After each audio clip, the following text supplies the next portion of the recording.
What? Like the thingy, so you could like have the thing up. I don't know what that means. We've had Use your words. I just did. I don't feel like you did. We've had this conversation every week of like having a thing up so people can join in. You gonna work on it? I thought you said you figured it out. I never said that. Last week we have this conversation every week. It ain't every week. Yes, it is. Hey y'all, we live. We have this conversation every week about getting. We're the News 19 nerds. What's up, internet? No, I'm not letting it go. I'm Michael. I'm Leroy, and I'm mad because Michael is trying to gaslight me. I'm not. You are. I mean, I don't remember stuff, man. I might have a bad That memory. is a lie. I don't remember stuff all the time. Oh, you're terrible. What are we talking about? How you lie and deceive me on a regular basis in our relationship. Okay. And I feel cheated. Okay. And in addition to that, we're also On Valentine's Day and no less. I know. We're also talking about the PS5 price point. We may or may not have a price. I don't know. You know you ain't got no price. I mean, Sony, who knows what they're doing? We're talking about. I know exactly what they're going to do. We got some movie talk, and we're talking about. that. What am I talking about? Actually, no, you talk about this because Yeah. this is your. Yeah, that's what I'm saying. Why would I? What? Yeah. And we're going to talk about That's your story. Batman test footage out Yeah. and about. Yeah. Where you want to start? Let's start with what you already started talking about. Which one? That one I was messing with you. No. PS5 price. This comes from, who's this come from? Polygon? Says Polygon. James Barham from Polygon. They have an article. I'm gonna murder you. Actually, last week it came out that Sony was, during probably like the investor call, their corporate investor call, they said, basically, we don't know what the price is going to be, or we're not going to release the price. We're kind of judging the market, judging all this stuff. They're waiting on Xbox to release a price. Yeah, they didn't say that, but that's pretty much what they want to know what the Xbox Series X price is going to be. Because there's gonna be 3 of them. 3 what? 3 Xboxes. I've heard 2 Xboxes. I think there's gonna be 3. Okay. So I've been reading reports that there's gonna be 3 because there's gonna be a all digital, there's gonna be a base model, and there's gonna be an Xbox. The Series X. Yes. The- Whatever the. The only one that they've really been talking about is probably going to be the most expensive one. Yes. Yes. So I think there's going to be 3 versions of it. May not be 3 at launch, but there's going to be 3 versions. And I think what Sony's doing is waiting to see what their most expensive model will be, Right. and try to kind of come around a little bit lower than that. Where was I going? Oh, so that came out last week. This week, I hate you. The new article came out from Polygon was talking about the reports of what the PS5, the prices of the different parts. So according to Polygon via Bloomberg, I don't want to read this whole thing. You don't have to. It's only 2. It's barely. I don't know a how page. to read. I said it live. That's fine. So again, this comes from James Barham from Polygon. Sony is struggling with costly parts, driven by high demand for memory components that could drive the price of PlayStation 5 to around $500. That's according to a report from Bloomberg. The current manufacturing cost of the PS5, Bloomberg says, is around $450. Now, also in that article, is this the one that says how much was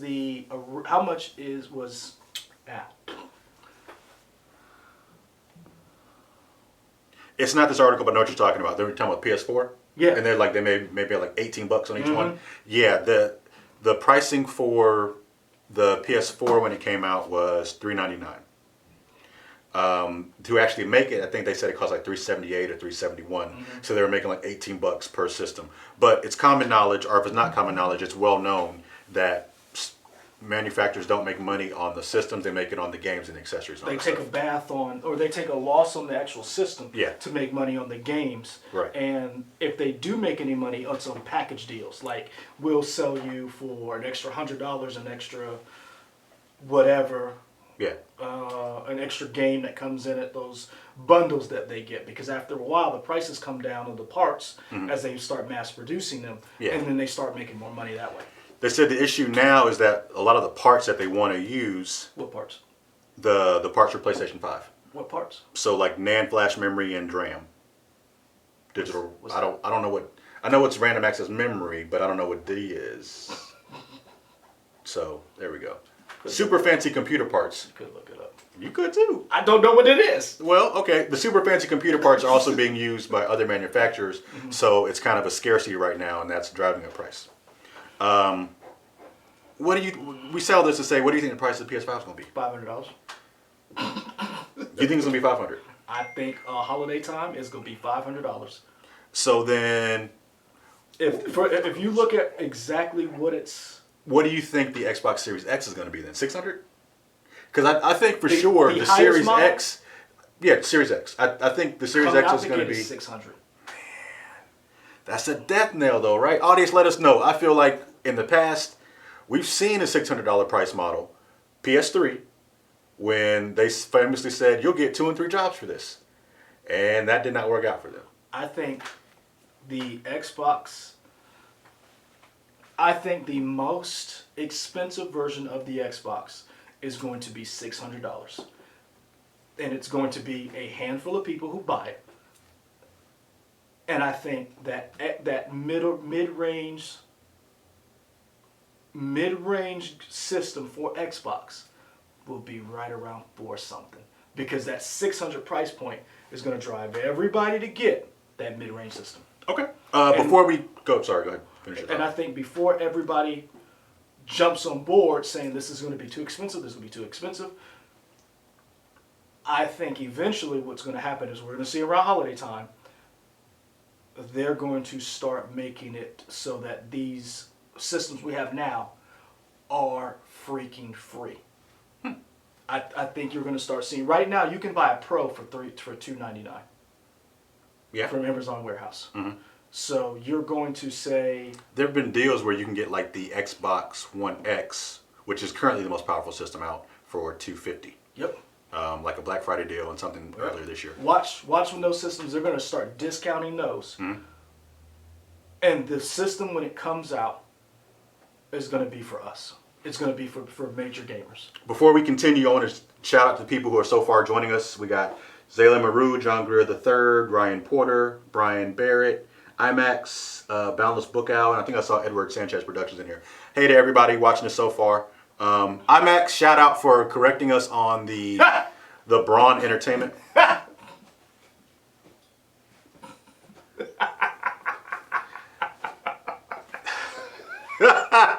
Two things. First of all, IMAX. How do you like a comment? How do you like a comment? Thank you for correcting me on the Braun thing. I thought.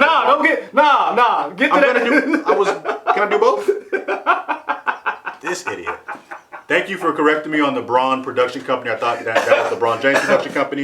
It is not. It is a production company in Canada. Also, check out our Green Knight trailer reaction where we talk about that.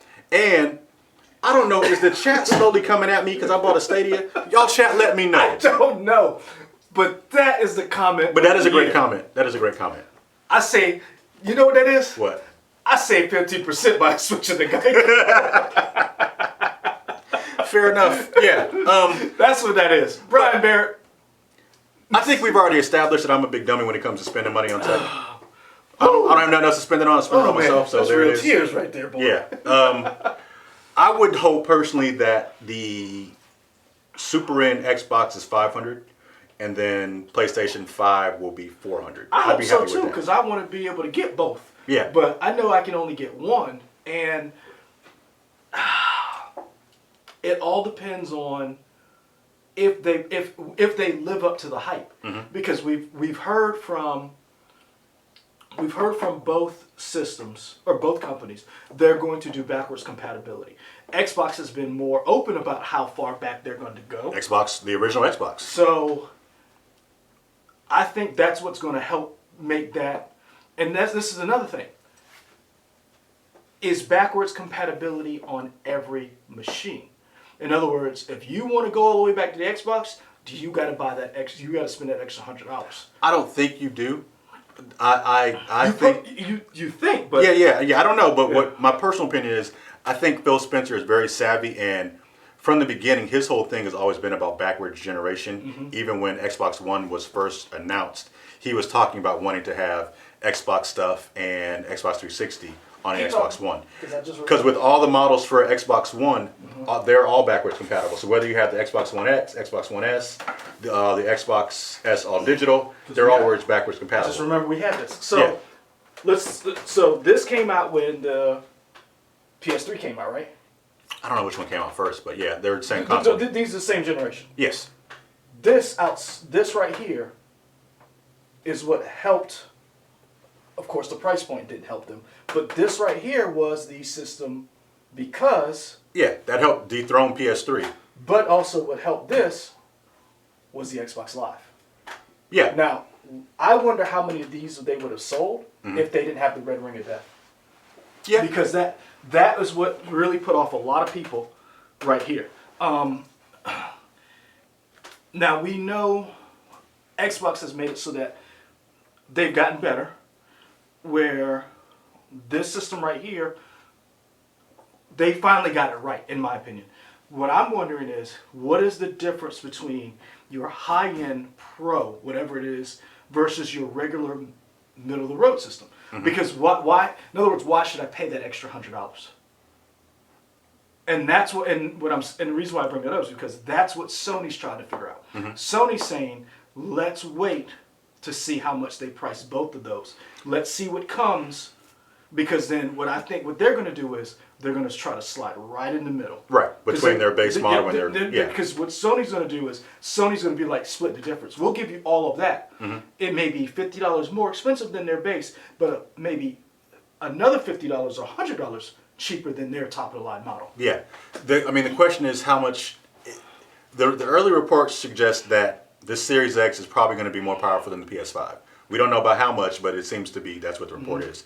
But definitely the question is, what do you get? Because visuals will only take you so far, and until you're getting like lifelike people where it looks like you and me actually playing the game. No, don't look like me and you.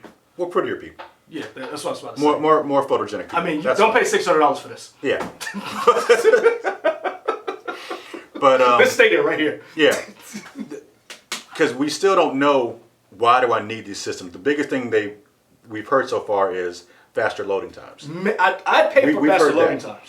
And we've heard substantially faster loading times, so much so that... So they got solid state drives in them. Yes, and it's supposed to drastically reduce loading times, which could help in terms of actually loading a game, but it also helps in terms of when your map or your level populates on the game, it's probably faster to actually go from point A to point B because it's already on the... Let me tell you, I love Division 2. I love that game, but the one thing I hate about that game is every time I fast travel or I do something, that little circle pops up. Ooh. Yeah.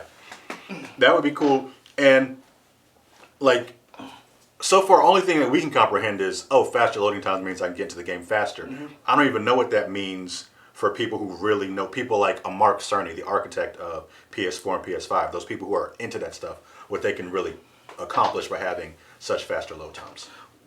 So that's why I think they haven't priced it. I know this is all, basically everything we're doing is speculation. Brian Barrett brings up a great point. Xbox makes its money off Game Pass and Xbox Live.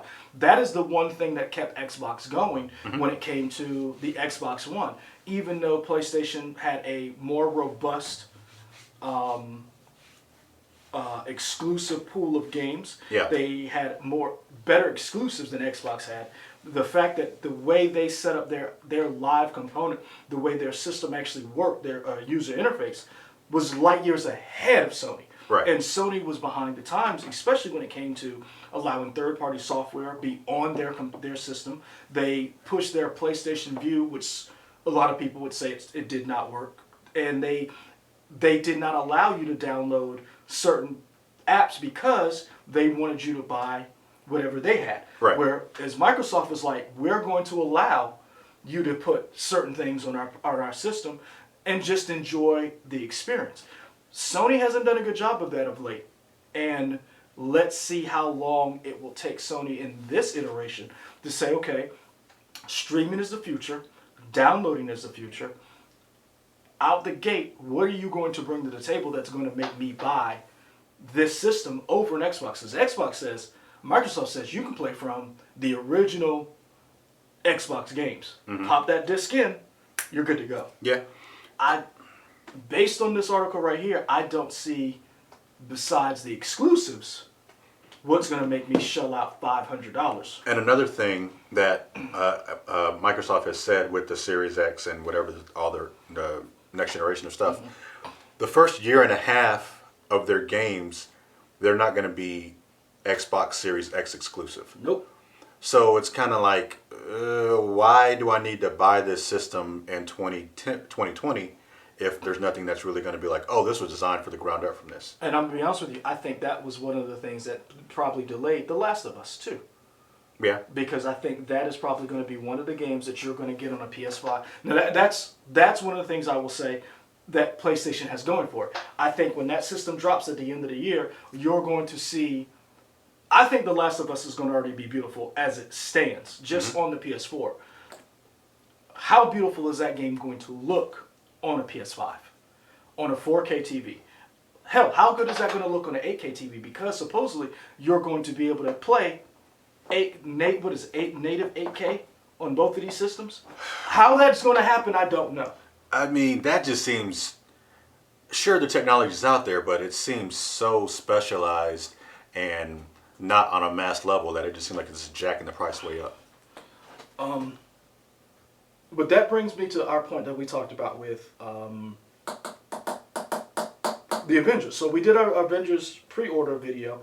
I'm trying to remember who it was on one of the commenters who said and talked about that the Avengers game doesn't have to be as pretty as some of the other games. Crystal Dynamics did a great job on the Tomb Raider game, so they don't have to, if it's the type of game it is, it doesn't have to look pretty.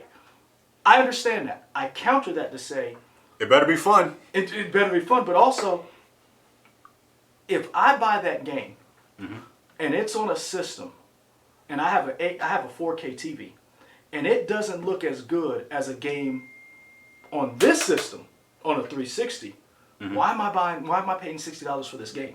Why am I paying $70, $80 for this season pass or whatever? That's a hard sell, because the Division, even though it's an MMO, an online game, the Division looks beautiful. Like when you go to Kenley College, when you go to the zoo, when you go to DC, you go to New York, that game looks impressive. Destiny looks impressive. Brian Bear, I'm telling you right now, I don't even think Avengers will be in the conversation just based on what I saw for Game of the Year. That's just me. I think 3 games out the gate that are already in the conversation is going to be The Last of Us and Cyberpunk. If Cyberpunk comes out this year, those 2 games I think will probably be the front runners for Game of the Year. I think Ghost of Tsushima will probably be up there as well. But that's why I wonder how these systems are going to, games like an Avengers are going to play on these systems, and why should I buy them? Right. Because if that game looks just okay now, how is that game going to look upscaled on a higher end system? Right. I think Avengers still has potential. That's because you pre-ordered it. Again, I didn't pre-order it. She pre-ordered it, so I'm fine. The family, the Yeah. Patterson family. So I'm fine. But I do have faith in Crystal Dynamics because of what I played in Tomb Raider. Even if it's not the prettiest game, if the gameplay's there, then I'm hooked. Because so far I haven't played a games as service game that I really liked and kept it going. I played Destiny. It's okay. It wasn't really for me. But you played Destiny on Stadia, so that's not technically. I don't want to say it's not technically, but you didn't play it. There was lag, and No. You told me there was lag. Like when the reticule came up, there was like. No, I said Stadia works. Yeah, it works, but it doesn't work like. That's what you said. We got it on video, man. I don't know. It wasn't okay. I might have said there was lag, but it wasn't horrible lag. Yeah, that's Okay. But yeah, to me, that's not. Oh, to me that would make me. No, I don't. Okay. The lag didn't affect me enough. Game. Not Okay. really. Okay. To me, I was just like, all right, it's cool. You're shooting. Again, I'm not a big of a shooter fan as you are, because you like a lot of them. I like Destiny. I Right. think Destiny is one of the easiest to play, and more forgiving versus a Call of Duty. Yeah. Or a Battlefield. Man, those games are, those guys are good. Yeah. But yeah, I don't know. I'm hoping this would be something I would jump into because it's kind of got more of a combat heavy focus in terms of not just guns, but like melee combat, which I'm kind of excited to play as. I'm still fuzzy about so Oh man. I did. So I asked who should be on the cover of the next Madden, and one of our questions. And so Damian Strada said Mitch Trubisky should be on there because as a Bears fan, I was like, Mitch Trubisky is. Go Stadium? Wow. Man, rough. No, I'm really, and this is the thing that I've been wondering about from these systems, and this is why I kind of feel like I know it's early. I know it's barely February. Well, no, middle February. Yeah. It's not even March. We're still in spring. We're still in the wintertime. Yeah. For certain people like me, or for those of people who have a family, you got to budget a system like that. If you're not if you got a budget of $500 expense. Yeah. And I got to convince my spouse, hey. You got to try to budget two $500 systems essentially. That's not gonna happen. There That's you what I'm saying is most households are gonna say we getting this Right. or we getting that. Right. Because you're not gonna get both. You may get one later. Mm-hmm. So that's I guess what I'm trying to figure out is like they need to go ahead and just announce so people can start figuring out what Yeah, they're going and to it's pay for. you wonder like who's gonna like they're essentially playing that game of chicken, right? Yeah. You wonder who's gonna break Well, first. Microsoft. Feels like they're going to do it, but it seems like when E3. are they going to announce it? E3, you think? E3. I think E3 is the when they're going to announce it, and I think that's part of the reason why my conspiracy theory hat, or just business wise, Sony pulled out because I don't think Sony knows how much they want to make you pay for their system. Also, they said they don't really care about E3. They don't, and we saw Jeff Keighley this week announce that E3 hasn't been, the platform of E3 isn't conducive to what he wants to go for. It's not what it used to be. Yeah, so I'm going to say Microsoft still needs E3. It's a huge platform. They still need it. Sony doesn't. Sony does their state of play for every quarter, and they're like, here's 30 minutes of what we got coming out, and they can kind of wait. I think Microsoft is going to drop a price at E3. So E3 this year is June 9th through June 11th. Mm-hmm. Almost halfway through the year. Do we think... So I'll say that to say that's when that is, but I didn't mean to cut you off. No, I think E3 is where they're going to show off their system. Okay. I think there's going to be rumor and speculation about price, Mm-hmm. and I think they'll probably either is Gamescom before or after Gamescom is after E3, right? Yeah. So I think E3 is where you're going to first time you're going to get hands on with that system. Which system? Xbox. The Series X. And then Okay. after that, because that's what Sony does. After that, then there's state of play. So when do we think we get a price on PlayStation? During their state of play. But I'm guessing when is that? Whenever they decide to drop it. They do 4 a year, so they'll probably do one coming up soon. Do you think it's going to be like right after E3, or is it going to be like a month, or is it going to be Probably a month. They'll Okay. wait. I think give it a little bit of time. It might be the same week. I mean, it would be a real baller move, which back in the day when Xbox first came out and they had Don Matrick and he was announcing all the stuff it could do and the Kinect. I love the Kinect. Not a lot of people love the Kinect, but I love the Kinect. But it could do all this stuff and it could be a TV turn and everything. Yep. And there was concerns about how you could share games on the system. That E3 press conference did not go well for Xbox. Sony's press conference was either later that day or the following day, and they killed it because they were able to riff and basically respond to everything Xbox did. And then there was that video of Shuhei Yoshida and another guy doing a passing of a game saying, this is how you share games on our system. It killed. And I think they're going to do it again. Yeah. I think Peijan J, I'm with you. I think these systems are going to top out at 600. And I think 500 is where we're all going to end up paying, because I think the technology and how much these pieces are going to cost. I think this whole backwards compatibility they got going for it, because what they're going to try to sell us on the fact of you can go into any GameStop, any used video game store. For us locally, it is Row Games, Scratch and Spin. You got your Second and Charles's. You've got Cosmic Rays. Any of those secondhand, those stores that sell secondhand games, you can go in, pay $5 or $10 for whatever game that you're still holding on to. For me, it's Lost Planet from Xbox 360.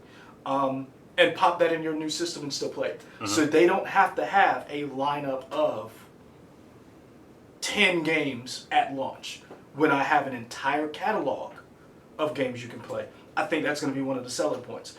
As well as built in the idea of that you can stream and probably we just did CBS All Access. We just got, so basically they're going to be like, type this in and we will basically set up every single one of your streaming services.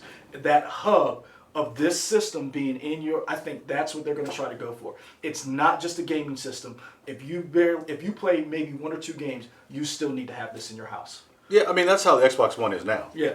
In terms of, I think the... True, but I don't think that's the selling point for Xbox for everybody. I think the Xbox One is still viewed from people, like in our newsroom, as a video game console. I think they're going to try to sell this as hardware for you to build your entire entertainment system around. Nah. You don't think so? No, only because I think so. Phil Spencer has already said Xbox is about games. He said that several times because they tried that with Xbox One X, and that's how you got the Yoshida pass and everything. And see that I think they're going to try. I think they're going to try it again. Okay. I think they're going to try it, and I think they're going, because the idea is you cannot just sell a gaming system anymore. That's just me. I could be wrong. Okay. But I think in this iteration, I think they're going to try to make that push again. That you cannot just be physical gaming. I think it's going to be more than that. But I could be wrong. Okay. We can move to our next topic as a good segue because somebody said, where was it? Somebody was talking. Oh, Damon Estrada, the new Batman suit equals Stadia and Uncharted. Ooh. So we got this new test footage of the Batman suit. Matt Reeves put it out on Vimeo. I thought it was, is it Vimeo? How would you say it? I don't know, because every time I look at it, I just hear Venmo. But that's a different one. So I didn't realize it's Vimeo. Okay. Yeah, Vimeo. Oh. So we got this test footage. We see Robert Pattinson. Ryan, that's not a person. Pattinson. Yeah, Robert Pattinson. Yeah.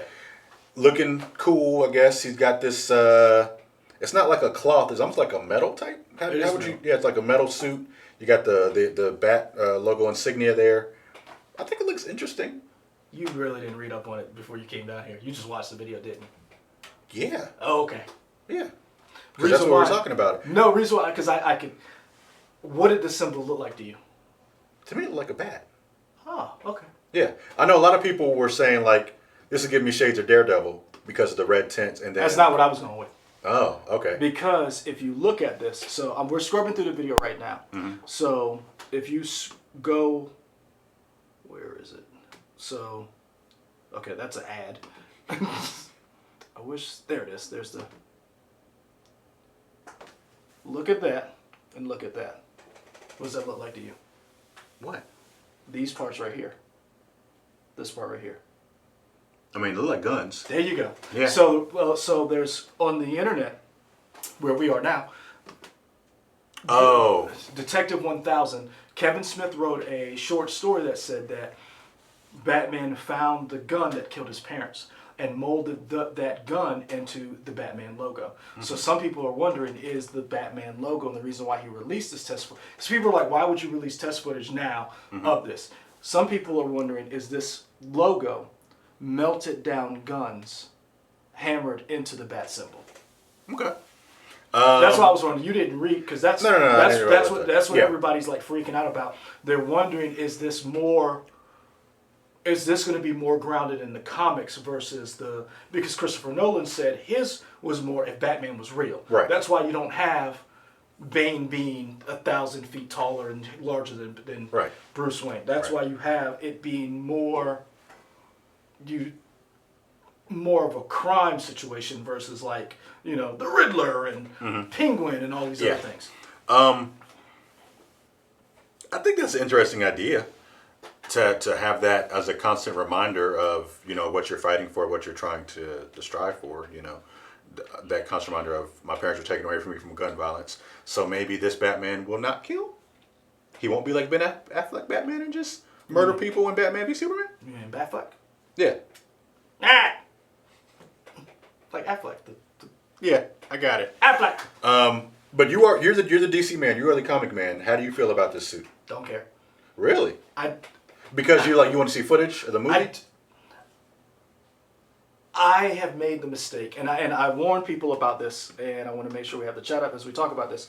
One of the things that I'm yeah, Joe Greer, you're right. It very similar to Netflix Red Hook Devil suit. I was one of those people, and I've warned it about this because I've done this in the past. When Christopher Nolan was announced to direct the Batman, I was like, okay, cool, I like his movies. Mm-hmm. Then I saw the Batmobile he had, and I was like, oh, I'm out. And then the movie came out, and I was like, okay, I'm back in. And then Dark Knight was announced, and they were like, Heath Ledger is going to be the Joker. And I was like, oh, I'm out again. And I was like, the dude from Brokeback Mountain, I was like, oh, trash. And then the first trailer came out, I was like, what the is this? Right. And I was back in, and I was like, Christopher Nolan can do no wrong. Give him Denzel Washington, squirrels, a skateboard, give him all of the things, and I will watch it. I don't care about this because I'm now of an age where I have seen things where I thought this is going to be great, and it was hot garbage. And I knocked it, and it came out to be beautiful. So I'm like, okay, cool. That's nice. I saw it. I need to see how all of these parts come together. I need to see how Robert Pattinson portrays himself as Bruce Wayne and as Batman. I need to see how the guy who's playing Commissioner Gordon, Jeffrey Wright. Jeffrey Wright is as Commissioner Gordon. I need to see how this all plays out. Because remember when we were gonna get J.K. Simmons as Gordon for a little bit in some movies? I was excited about that. Go ahead. Sorry. We did get him. I mean, we got him for like a second. Yeah. And he's like, that's how he does it. So that's how it feels. Yeah. And it wasn't bad. It's just, and that's why I said we saw great pieces that didn't mesh well. So as much as cool as this looked and that music was very invoking of like Batman. Very Billie Eilish. I hadn't listened to that song yet. I hadn't. I want to. I hadn't gotten around to it. I'm hesitant to say yay or nay either way. Okay. Because I like the cowl. I was like, it wasn't the greatest.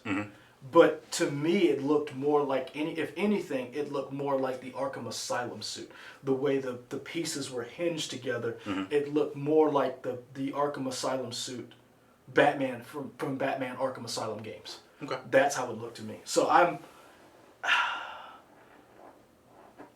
don't have a problem. I don't have an opinion one way or the other. I'm of the opinion which says let's wait to see what comes out. Still prefer older Batman. Let's do Batman Beyond one day. The suit is average. Ben Affleck. See, Hale,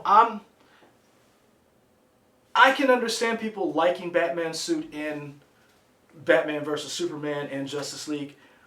The problem is I could not get behind the way Batman was portrayed. I know a lot of people were like Ben Affleck, and that's why I said Ben Affleck is a great actor. His Batman to me, because of the way the movie was done, Batman versus Superman, he was not a detective. I want to, like, the suit was cool. Show me Batman being a detective. Show me why in the cartoon Batman is a human walking amongst gods and they are scared of Batman. Right. And we have never gotten that in film. No. And so that's what I want to see. That's why I've said I'm not one way or the other. I trashed. Thank God I didn't have a Twitter or Facebook. But I was upset when Heath Ledger was, because I didn't think he had the range. I still thought Mark Hamill and Jack Nicholson were two of the greatest Jokers ever. And I'm like, this dude from Knight's Tale? Him. 10 Things I Hate About You? No. You named those movies like they were bad. Those are fun movies. I'm not, but what I'm saying is, did you think he had that range? And that's what, in other words, I didn't. And so I was knocking it, and then I was wrong. So I'm like, now I don't want to knock, I don't want to praise it because we don't know. It's just 55 seconds of cool music and a rotating shot. So that's why I'm like, I didn't think he had that range. And then it's like now, he's in contention as one of the greatest portrayals of Joker ever. He's in the pantheon. Yeah. So Okay. Anything else on this red suit? Not really. I want to hear from Matt Reeves. Okay. I want to hear from him why he thought it was important for us to see it now. Like, what was going on that he thought. Because the movie didn't come out till next year. Yeah, it doesn't come out till June 2021. So we're at least over a year. And honestly, we still don't know. That movie could be pushed back. Because we've seen things happen where a movie's like, ugh, everybody thought Batman vs. Superman was going to be the greatest thing ever. And Captain America 3 kicked it off its release date. Did people think Batman vs. Superman was going to be the greatest thing ever? Yeah. Because it's the first time. Remember, even after Man of Steel, because remember, we hadn't seen, and I guess that's what I'm saying. Remember, we hadn't seen what Zack Snyder's Batman was going to be at that point. We just saw Man of Steel, and we thought Man of Steel was cool. Don't get me wrong, it was controversial because everybody thought Superman shouldn't kill. But we didn't know. And then that test footage came out, and we were like, oh, no. And then other people were like, well, let's give him some time. And then the real footage came out, and we were like, oh, they were right. And then we saw the movie, and we were like, ooh. Now, don't get me wrong. There are people who still love that. It has its supporters. I can tolerate the Batman v Superman director's cut. See, it's funny. That's how you feel about that. Is how I feel about Suicide Squad. I like Suicide Squad, the director's cut. I watch it regularly. I know it's a bad movie, but it's still, that's how I feel about it. But that's what I'm saying. We all expected this to work because it was the first time they were going to go up against each other. We saw the trailer and we were like, ooh. Joe Greer had a question for you. You familiar with the Batman County Line comic? Not offhand. Give me a little bit more information. You talk about Niles.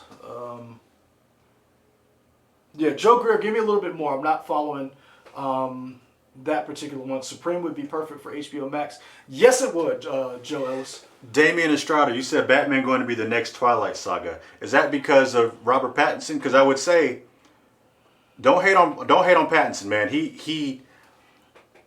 I think Times. Yeah, I mean, on Netflix. Robert Pattinson is a really good actor, and you have to break that mindset of only seeing him as this sparkly vampire. I'm gonna tell you right now, I'd have been in that sparkly vampire movie. Making all the money. You crazy? I'd have pulled a Rick Moranis. For all you people ain't old enough or who are still young, Rick Moranis was killing it back in the day and said, you know what? I got enough money, I'm gonna raise my kids. Yeah. Put me in a Twilight movie. I'll be the grizzled cop or whatever. I'll take Robert Pattinson money and I will retire and do nothing. Yeah. You think I'm fat now? Give me Twilight money. But I don't knock him for that. Just like now, because if I judge actors based on some of the worst that they've done, we would never appreciate Jake Gyllenhaal. Bubble Boy. Bubble Boy is a wild movie. That's a I wild am thing. still upset he did that movie. Seeing him in Tenet would change your mind.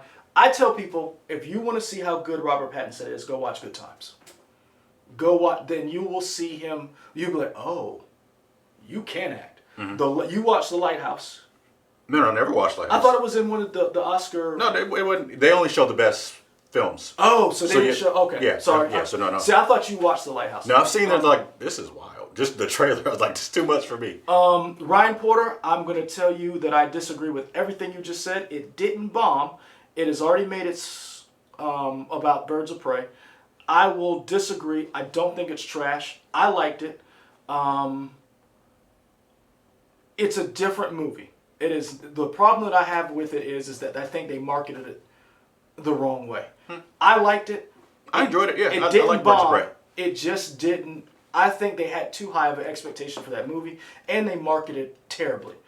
They should have called the movie Harley Quinn, Birds of Prey. Yeah. I don't know what that name was. And part of the reason why it did not make as much money internationally that it should have is there's one market right now, and we didn't really get into this, and I think we can get into it with the next story we're going to talk about. It didn't bomb big time. What happened is you're missing out on a huge market. The Chinese market is always factored in an international release. The Chinese market has not been factored in because of the coronavirus. If you look at what's going on in China right now, China always puts its movies on a pedestal. They will all, because their entertainment industry is run by the state. They will always. Oh, I know what you're talking about now. I'll get to that in a second. Joe Grill, thank you. The state will put on its best movies. So there's a ton of Chinese movies that have not been released because they've literally shut the country down. Birds of Prey had a release schedule to be released in China.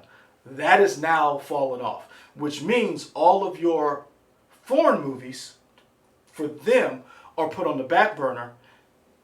And yes, Brian Barrett, it has no release date in China because there's no telling when that country will get back on track and when they will schedule a release date because they still have to get their movies out. Damien said the Batman suit looked like they could have been in the 50 Shades of Grey, which was also trash. I never watched those movies. I've heard they were bad. I heard those books were bad. I've read parts of the first one and I was like, woo. And I'm going to tell you right now, part of the reason why that movie did not do well, and again, I think DC, Warner Brothers, is losing out, and I would love to see how they do this. They cut off a ton of their audience by making that rated R. Go ahead. No, I'm saying Brian's saying he was saying it's not even coming out to China at all. It's not. It Yeah. was slated to come out. They were looking at it. They were like, we can't even release it in China. How China has their movie set up. So this is Brian Barrett. What I'm saying is they would re-edit that movie for PG-13, and this is what I'm getting at. They should have edited that movie for PG-13 for us. That's where they messed up. You can do that movie, have the same movie. Mm-hmm. There was nothing in that movie that would have rated it being rated R and saying it had to be rated R. Yeah, kind of looking at it, because it wasn't very... Brian Barrett's correct. It wasn't graphically and gory or anything. Mm-hmm. So, yeah, it is... I don't know that it had to be rated R. And if you remember, and this is another thing people forget, Suicide Squad was rated PG-13. Suicide Squad was not rated R. Birds of Prey, Harley Quinn, was the only R-rated outside of Joker. It's the first DCEU movie rated R. Mm-hmm. Joker's part of their Elseworlds thing. So you missed out on an entire market of people who would have taken their kid. Because remember, PG-13, you don't need an adult to go. Mm-hmm. If you are under the age of 17, you cannot see a rated R movie. If your movie theater is actually looking at people. Yeah. As a kid, you can go in. They literally missed out on the boat on that. And I think that's a really big problem for them going forward, where they need to look at it and say, how can we... Now, they've made their budget. They've made their budget. Don't sleep on Colin Farrell. I love Colin Farrell. Birds of Prey has made their money back. They've made their budget. It was only budgeted at, what, $80 million? Well, I mean, they still got to, cross, 160 to be, break even?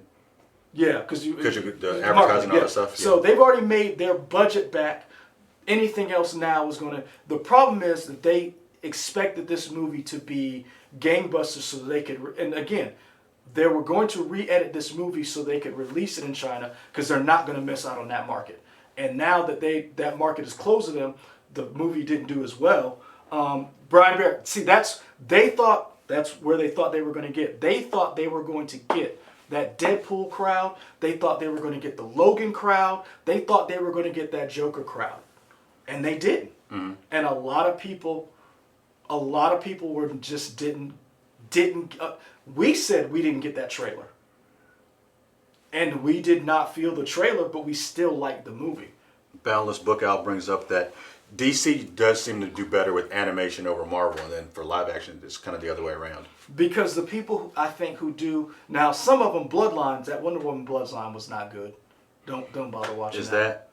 Oh no, yeah. DC thought they had Deadpool on their hands, what they probably would have had if they promoted. And that's what I think. They missed the boat. Now this is where we transition to our next story, The Hunt. The Hunt is coming back out. Mm-hmm. It's from Jason Blumhouse's film production company. The Hunt will be released on March 13th. This is a movie I think, honestly, they should have released it last year. They should have pushed it back, released it last year.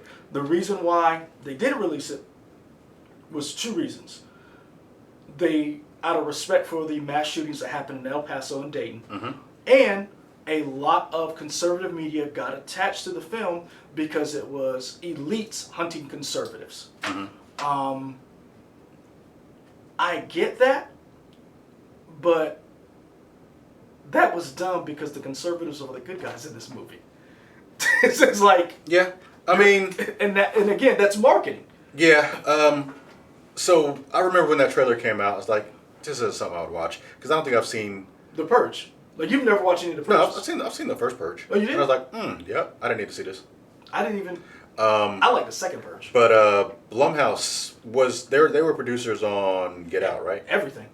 Pretty much any type of horror stuff. Yeah. They're attached to. Them are A24. Yeah. I enjoyed Get Out, but for the most part, I don't really do horror stuff, so this isn't in my wheelhouse. It's something I would see just because I don't really. It ain't for me. To me, I would watch it only because I like. This story is basically where we keep retelling the same story. This is basically the most dangerous game, where two guys go out on an island or whatever, and one hunts the other one. Yeah. That's all of these are variations of that idea. You have the most dangerous game. You have Ice-T. Oh yeah. You remember? He I was don't know a homeless veteran. Yeah. Rutger Hauer was in it as well. I feel like they should have not bowed to political pressure, and they would have made their movie, made it come out that year, and because now it's going to come out. I'm telling you, it's coming out with a thud. I don't really think a lot of people are going to go see it. Nope. And because it can't, because now they didn't capitalize on the outrage of last year. Because it's almost like you need to release it to be like, now we're so outraged. Because now I bet you they're not even going to market it the way they should market it.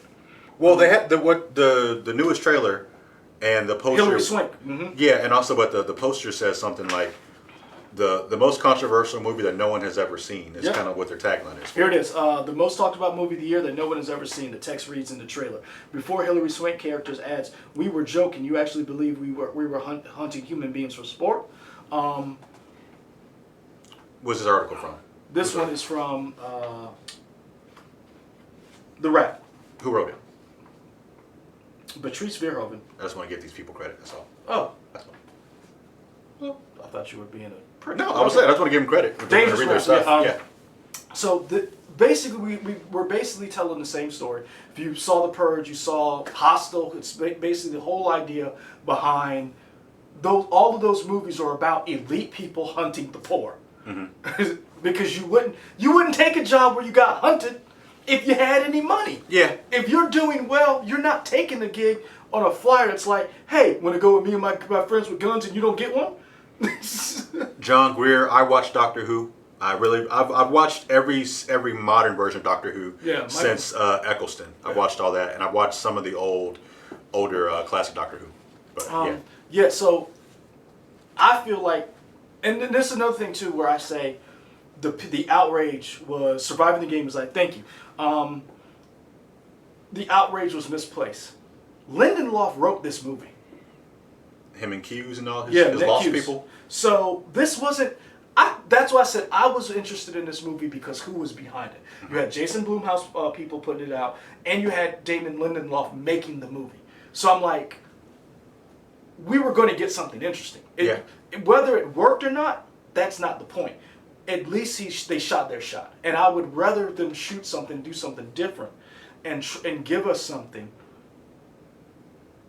And so let's see what it is. And we know from The Watchmen and all the other stuff, The Leftovers, Lost, you mentioned, they know how to deal with controversial topics and tell a good story. Yeah. So that's why I was like, this outrage, and that's where I feel like the marketing behind some of these movies, they don't know what they're doing sometimes, because if anything, you should have released it last year at the height when everybody was talking about it. Yeah, because nobody was really. Yeah, but you know what? They made the announcement that it was coming back this week, so maybe we need to let the major cable outlets get their hands on it, because maybe they haven't even seen it yet that it's coming back out. So maybe they will generate hype again. I don't know. I don't think so, because right now the biggest thing that everybody's talking about is the implosion of, or the explosion, however you want to look at it, on the Democratic side, the primary. So I feel like they missed their window. Same thing when we were talking about Birds of Prey missing their window. I think if Birds of Prey would have made its money and they would have tempered expectations, changed the name of that movie, said this is a Harley Quinn movie, made it PG-13, they would have done exactly. They would have made that $55 million instead of getting, what is it, $33 million that first weekend domestically. But with that being said, I hope people learn from this and realize, do not let outside media dictate what your movie is. You need to get out in front of it, because what was the thing we heard about Joker? Well, it was going to cause all this riots and everything. Yeah. And like seeing it, I was just like, this movie's fine. I enjoyed it. I don't know if I told you, but after seeing it the second time, I enjoyed it less. I told you there's no need for me to see it twice. Yeah, because I saw this part of the Oscar thing again. I was like, yeah, I didn't need to see this again twice. Joaquin Phoenix, he does a great performance, but I was like, I don't need to see this a second time. But yeah.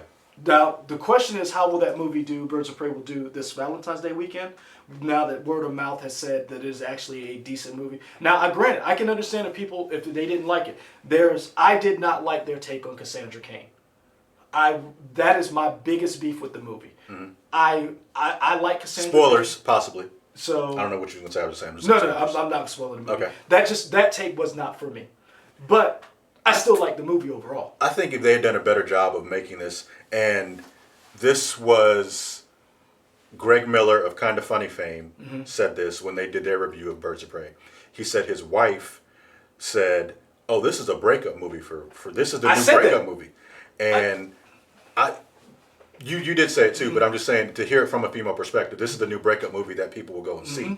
And if they have marketed better that way, then maybe they could have got a bigger female audience. Yeah. And they didn't. They marketed to us, comic fans, when they should have marketed it as more than just a comic movie. And I think that's the problem I have with that movie. But again, that's that problem where I think Hollywood, and we're talking about The Hunt, we're talking about Birds of Prey, they don't market their movies correctly, or they don't, the narrative, and sometimes their own people get in the way of the movie. Todd Phillips did his movies no favor. It's weird. He kept talking about it. It definitely made me think this movie was going to be more controversial than it was, and I was like, You're like, Todd Phillips, shut up! Like it wasn't as bad as you made it out to seem. Yeah.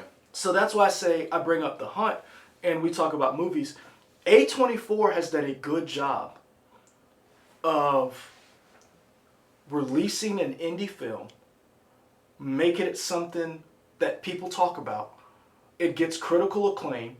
It also gets like people love those movies. They're doing it right. Brian Barrett, a breakup movie around Valentine's Day would work. It's kind of the same way that they do. Fantasy Island's probably going to make a nice little bit of money, because they always release some kind of horror movie around Valentine's Day. Did Happy Death Day 2 come out around Valentine's Day? Oh, I don't know. I could be wrong. They always do one little horror movie around Valentine's Day. Kind of like what they do a horror movie around Christmas. It's almost like the counter programming. They would have probably made a mint. But I saw all the. So Ryan Porter asked, "What do you think about Parasite winning the Oscar?" I don't know if Ryan's talking to everybody in the chat or us. I'm cool with it winning the Oscar. Personally, it wasn't my favorite movie. You particularly I like Marriage Story. really like Marriage Story. I don't know why. I'm not married myself, but it just struck to me. Scarlett Johansson's portrayal and Adam Driver's portrayal were really good. I don't know why you're laughing. This is gonna be so terrible. I was like, yeah, I'm not married either, but I didn't see the movie. And I was like, woo! Katie, are you in the chat? I hope not. Man, y'all, I hope Katie wasn't in the chat for that. But anyway, yeah. Like, that's my wife, and I know we're newlyweds, but like, sometimes I don't think, and this is wrong, and I know I gotta do better. Sometimes I don't think of Katie as my wife. That's like my best friend. Like, nothing wrong with that. Like, literally, I was texting her today, and because we're trying to plan the baby's room, and I was like, yo, what if we get rid of the bed and put in bunk beds? And she was like, I was like, because, like, she completes me. That's what's up. So I was like, oh, Yeah. So I was like, Yeah. I am married. Yeah. But yeah, Marriage Story was my favorite. But I did see Parasite. I really enjoyed it. Did you? Would you? Who was in your up against? Was it Marriage Story up against Parasite, or do you think it was like Marriage Story up against 1917? Because you saw all of them. I saw all of them. So to me, like my favorites. Oh man! I wish we could give people gold stars. Yeah. That's two Brian Barrett's come up with. Yeah, yeah. Nobody clipped this and sent this to Katie. This never happened. Yeah, for me, Parasite was definitely up there. Marriage Story. I really enjoyed 1917.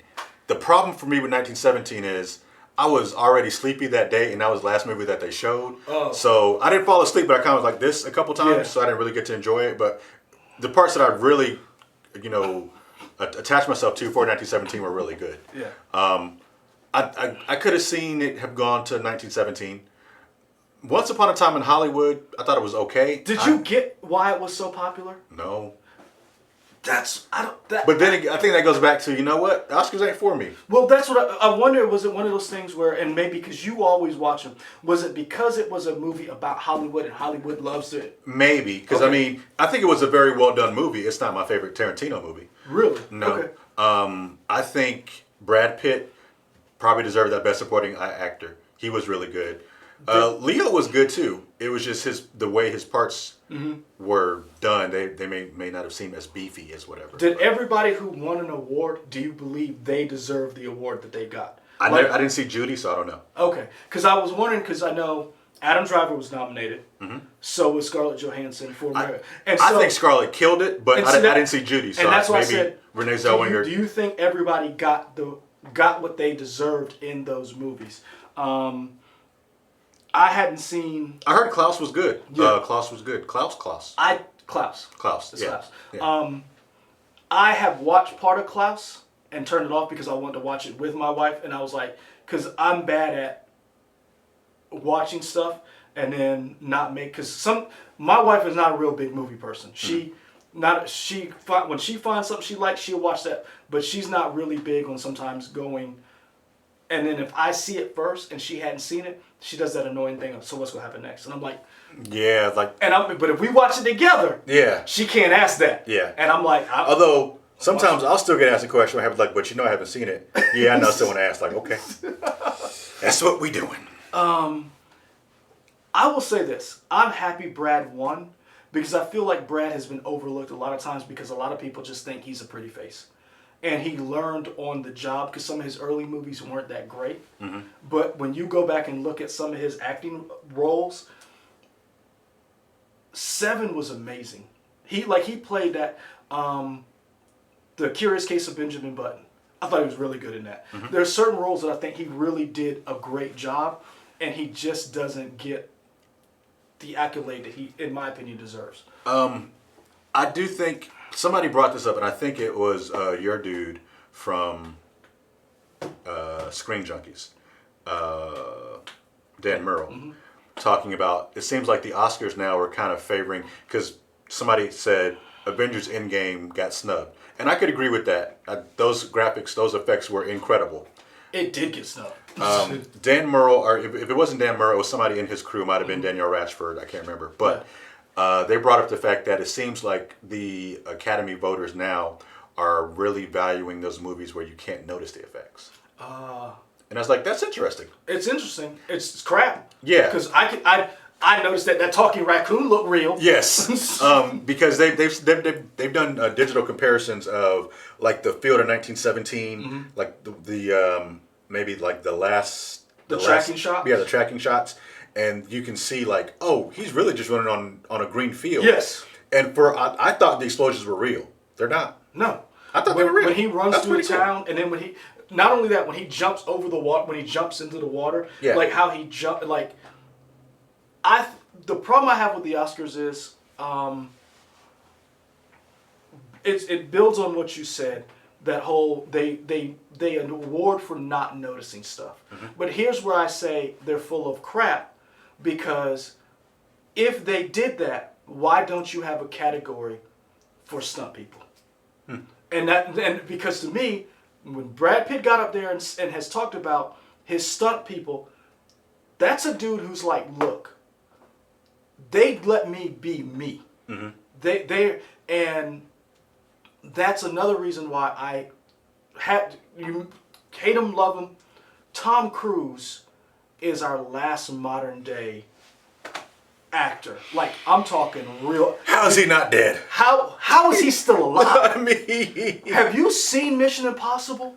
The last two? the outtakes. I've seen because it's always funny. You think of because he's essentially doing what Jackie Chan does, right? Where he's doing his own stunts. He's the white Jackie Chan. I won't touch that. But he does his own stunts, and then what Jackie will do is he will show the outtakes of him getting messed up. Yep. And I kind of want Tom Cruise to do the same thing of like He does. But they don't release them in the movie. Oh, you see what I'm saying? Because you know, like you're right. at the end of a Jackie Chan At the movie, end you'll of see the Police Story, bloopers. he'll be like, God. Like when he broke his foot in. Yes. Oh yeah. I kind of want Tom Cruise to do that for Mission Impossible movies, where you see the stunts that don't go right. And that's the problem I have with the Academy, because they don't recognize special effects, digital effects from movies that are action movies. They only recognize it in The Irishman. You can't, screw you, Academy. Tom Cruise in the last Mission Impossible, Fallout. Yeah, it's wild. The camera, think about what he did. He made a halo jump with no stunt work and had a camera person. How do you not get nominated for cinematography? I'm sorry. And that's what the problem I have with the Oscars. And the fact that Endgame got snubbed, the fact that Mission Impossible Fallout gets snubbed, these people, the fact that they announced stunt, I forget what it was action or stunt work, it was the Golden Globes, maybe the BAFTAs, and they were like The Irishman, and John Wick 3 wasn't even mentioned. And I'm like, yeah. We're not talking about John Wick 3? Yeah. Are you serious? Did you see what Halle Berry did with dogs? Did you see what, like, that's the problem. That's the problem I have with that. That Hollywood or the Academy, and you know what, Zayla Maru, you're right. That's their problem. There's an elitist attitude where sometimes the things that are for the masses, they look down on. And that's the problem.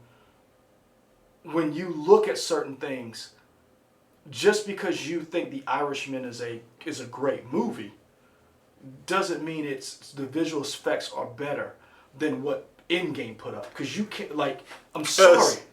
It was seeing The Irishman and Robert De Niro, and they de-aged him, and yeah, he looks younger, maybe like 20 years younger, but when he's fighting this dude on the ground, it still is like a 70-year-old man beating up a man. It's like, well, that doesn't look great. And that's my biggest problem with it. So that's our little movie talk, my rant for the day. Wrap up. Guys, we did. That show don't count. You know what's gonna be in it. Don't remind me. Same thing that's gonna be in it all week. Don't remind me.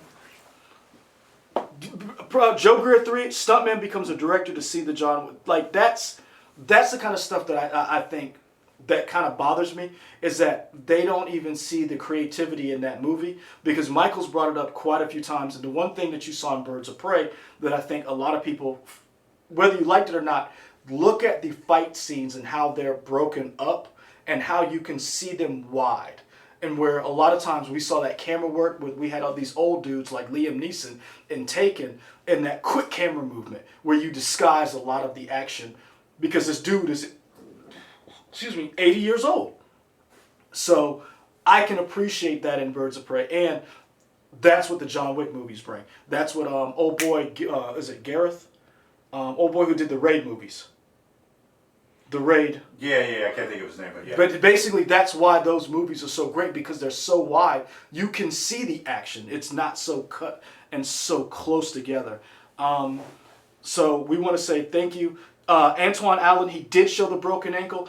That was amazing. That's why the movie got held up. I think, was that not Fallout? What was the second, the one before Rogue Fallout? Nation. Rogue Nation. They did show that. Michael was talking about was a blooper reel of the stuff that he does throughout, because man, Tom Cruise is amazing. Boundless Book Owl, we have seen the trailer for Stranger Things 4. Our reaction will go up soon. Yeah. Michael's gonna put it up, but we're gonna be honest with you, it was a minute, and it was already spoiled because we were working, so we already knew who was in it.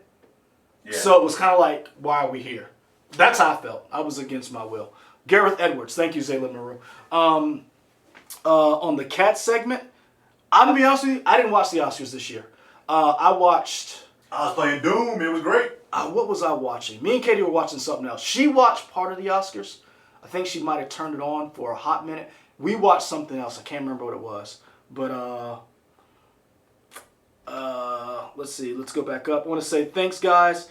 Okay, that just was weird. Yeah, we need a new computer. So we'll say thanks to Joe Greer, Brian Barrett, Antoine Allen, like Jackie Chan, Zayla Monroe, Damien Estrada, did I say Brian Barrett? Boundless Book Owl, Ryan Porter. There was somebody new I didn't see, Alicia. I see Antoine Allen, Alicia, I think that's how you pronounce your name. Tell us so I don't mess that up, because I'm very bad at that. The Grateful Gamer, what's up? IMAX, Farrell was okay as Sonny Crockett. I love Miami Vice. Michael Mann can do no wrong. I love that movie. It's, see his work in True Detective. I actually like the second season of True Detective. Let's see who else is in here. IMAX. Joe Greer, I know exactly what you're talking about. We're going to start doing more comic stuff. We are, because I talked to... See, that's why I almost threw this at you. We're going to start doing more comic stuff. I know exactly what you're talking about.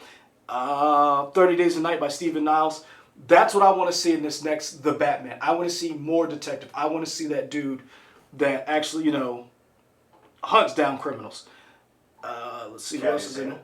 Joe Ellis. Who? Cavius Hale? Yeah, Cavius Hale. Is that a new... I don't remember Cavius. Cavius, welcome. If you've been here before, I apologize. Peijan J. What would you say? Edward Sanchez. Edward Sanchez Productions. That's it.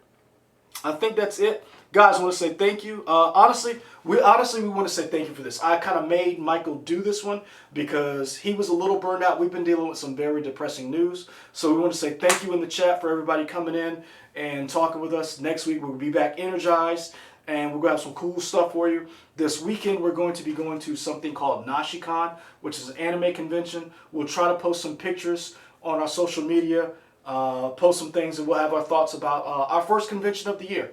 So we'll see you next week, guys. We're out.